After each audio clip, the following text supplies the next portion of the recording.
This is Firoz কাটলার। আলোচনা করছি competitive market Challenger strategy. একটা মার্কেটে 4 ধরনের কম্পিটিটরস থাকে। প্রথম হচ্ছে মার্কেট লিডার থাকে, দ্বিতীয় মার্কেট চ্যালেঞ্জার, তৃতীয় মার্কেট ফলোয়ার, চতুর্থ মার্কেট নিচার, যারা ছোট ছোট সেগমেন্টে বিজনেস করে। তো মার্কেট লিডার যে সর্বোচ্চ শেয়ার মার্কেট যে ভলিউমটা সর্বোচ্চ মার্কেট ভলিউমটা ক্যারি করে। এক্সাম্পল হিসেবে মার্কেট লিডার যদি 40% শেয়ার ক্যারি করে মার্কেট টোটাল ভলিউমটা, মার্কেট চ্যালেঞ্জার করে 30%, মার্কেট ফলোয়ার যারা আছে তারা 20% করে এবং মার্কেট নিসার যারা আছে তারা 10% করে। এই হচ্ছে টোটাল মার্কেট শেয়ার। এবং এই টোটাল যে 40% মার্কেট শেয়ার ক্যারি করে যে মার্কেট লিডার, সেই লিডারের ক্ষেত্রে কী ধরনের স্ট্র্যাটেজি নিতে হবে আমার আগের ভিডিওতে দেওয়া আছে, আপনারা দেখে নিতে পারেন।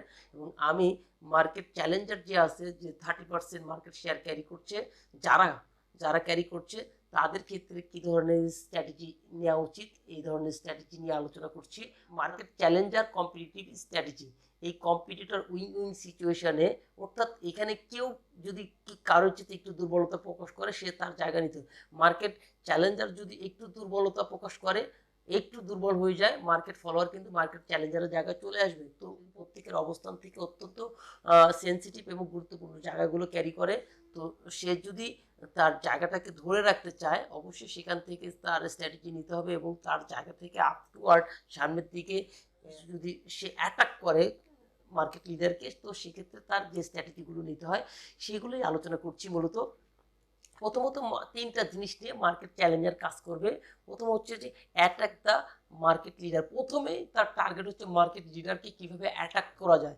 দ্বিতীয় নম্বর পয়েন্ট হচ্ছে অ্যাটাক দ্য মার্কেট সাইজ, কীভাবে টোটাল মার্কেট সাইজ, মার্কেট ভলিউমটা, মার্কেট কাভারেজটা সে অ্যাটাক করতে পারে। তার সম্পূর্ণ স্ট্র্যাটেজিটা হবে অ্যাটাক স্ট্র্যাটেজি।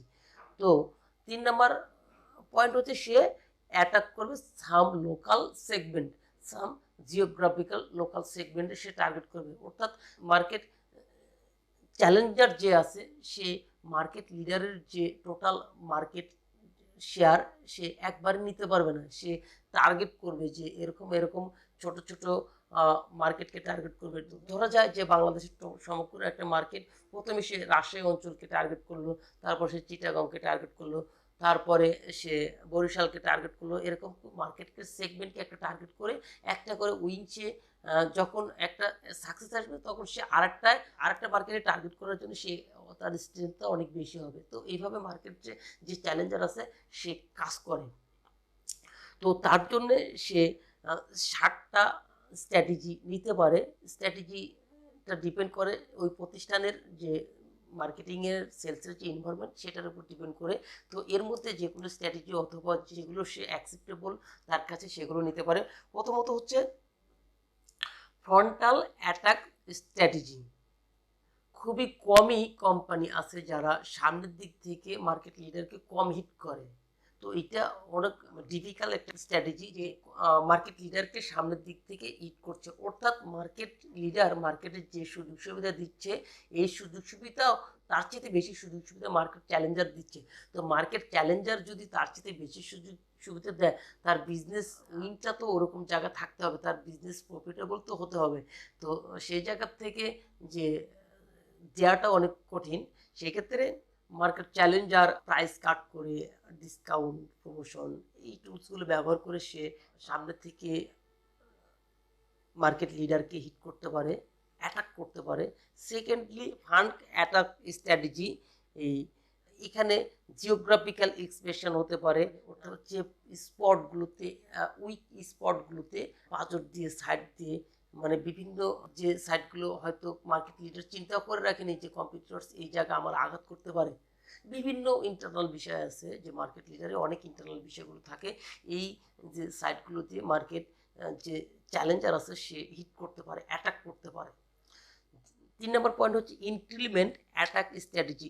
এই স্ট্র্যাটেজি অনেক ওয়াইড রেঞ্জ, অনেক ব্যয়বহুল এবং সমগ্র, যে সে সামনে থেকে অ্যাটাক করবে, পিছন থেকে অ্যাটাক করবে, ডাইনে বামে সব দিক দিয়ে অ্যাটাক করবে মার্কেট লিডারকে। অর্থাৎ মার্কেট লিডার দিশারা হয়ে যাবে।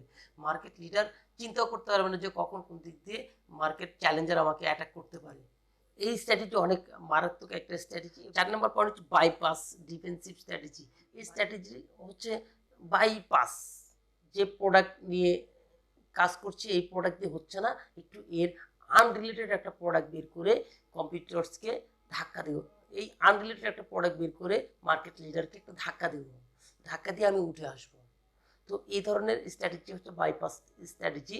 5 নম্বর পয়েন্ট হচ্ছে গেরিলা অ্যাটাক স্ট্র্যাটেজি। এই স্ট্র্যাটেজি আপনারা দেখবেন যে পেপসি কোক এরা এই ধরনের স্ট্র্যাটেজি বেশি ব্যবহার করা হয়। গেরিলা স্ট্র্যাটেজিটা এরকম যে অনেক ছোট ছোট অংশে চারদিক থেকে সূক্ষ্মভাবে অ্যাটাক করা, একদম স্তব্ধভাবে সাইলেন্ট মোডে মার্কেট লিডারকে হিট করা, এটা হচ্ছে গেরিলা স্ট্র্যাটেজি।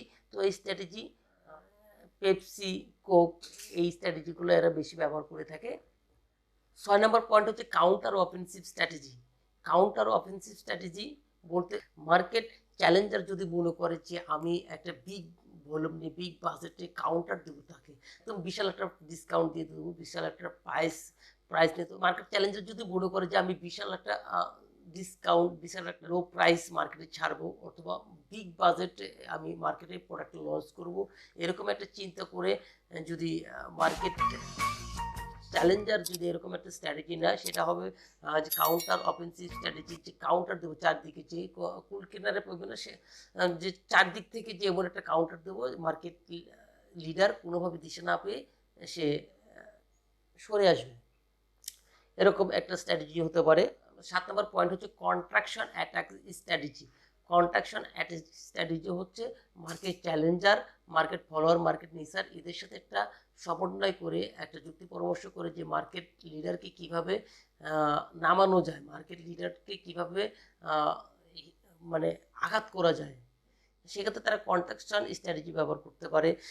এছাড়াও এই স্ট্র্যাটেজিগুলো ছাড়া আরও কিছু স্পেসিফিক স্ট্র্যাটেজির এক্সাম্পল আমি দিচ্ছি। সেক্ষেত্রে স্ট্র্যাটেজিগুলো হচ্ছে price discount strategy, product innovation strategy, market discount attack strategy, and improvement service attack strategy, distribution innovation attack strategy, manufacturer cost reduction attack strategy, and intensive diversification promotion attack strategy, and intensive advertising promotion strategy, and collar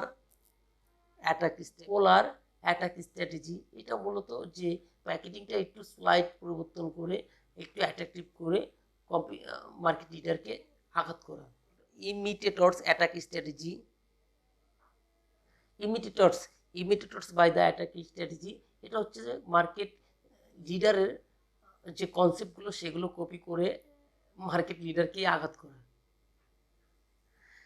আরেকটা strategy আছে adapter attack strategy, copy and improvement. Copy market লিডারের কনসেপ্টটাকেই copy করে সেটাকে একটু features একটু style দিয়ে একটু পরিবর্তন করে মার্কেট লিডারকে চরমভাবে আঘাত করা, এটা হচ্ছে মার্কেট লিডারের কে দুর্বল করা, এটা হচ্ছে মার্কেট চ্যালেঞ্জারের একটা কৌশল।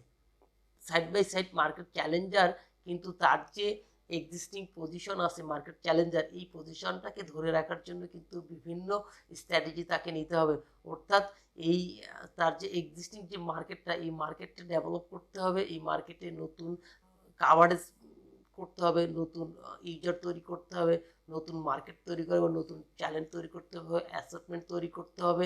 সাইড বাই সাইড সে কিন্তু মার্কেট লিডারকে আঘাত করতে পারবে। আর যদি সে এই কাজটা না করে সেক্ষেত্রে দেখা যাচ্ছে যে মার্কেট ফলোয়ার কিন্তু তার জায়গা নিয়ে নিবে, অর্থাৎ সে যদি অ্যাটাকের চিন্তা করে সে কিন্তু ফল করার সম্ভাবনা আছে, অর্থাৎ মার্কেট ফলোয়ার কিন্তু বসে নাই, মার্কেট ফলোয়ার কিন্তু তার অবস্থান থেকে চিন্তা করতেছে কিভাবে মার্কেট চ্যালেঞ্জারের জায়গায় যাওয়া যায়। মার্কেট চ্যালেঞ্জার অবশ্যই যে স্ট্র্যাটেজি নেবে ওই স্ট্র্যাটেজিতে তার মার্কেট যে এক্সিস্টিং মার্কেট আছে সেটা অবশ্যই এক্সপেন্ড করে, এবং সেই এক্সপেন্ড মার্কেট থেকে সে ডিসকভারিং নিউ ইউজার্স তৈরি করে, মোর ইউজার তৈরি করে, creating new users, new market, new coverage, new location, এই বিষয়গুলো যে তার মার্কেট চ্যালেঞ্জার হিসেবেও তার এই কাজগুলো করতে হবে, এবং সাইড বাই সাইড মার্কেট লিডারকে আঘাত করার জন্য অ্যাটাক স্ট্র্যাটেজি গ্রহণ করতে হবে। তো দিস ইজ অল। যদি কারোর সফট কপি দরকার হয় ইনবক্সে আছে, নিতে পারেন। আর stay with me, stay well, bye by.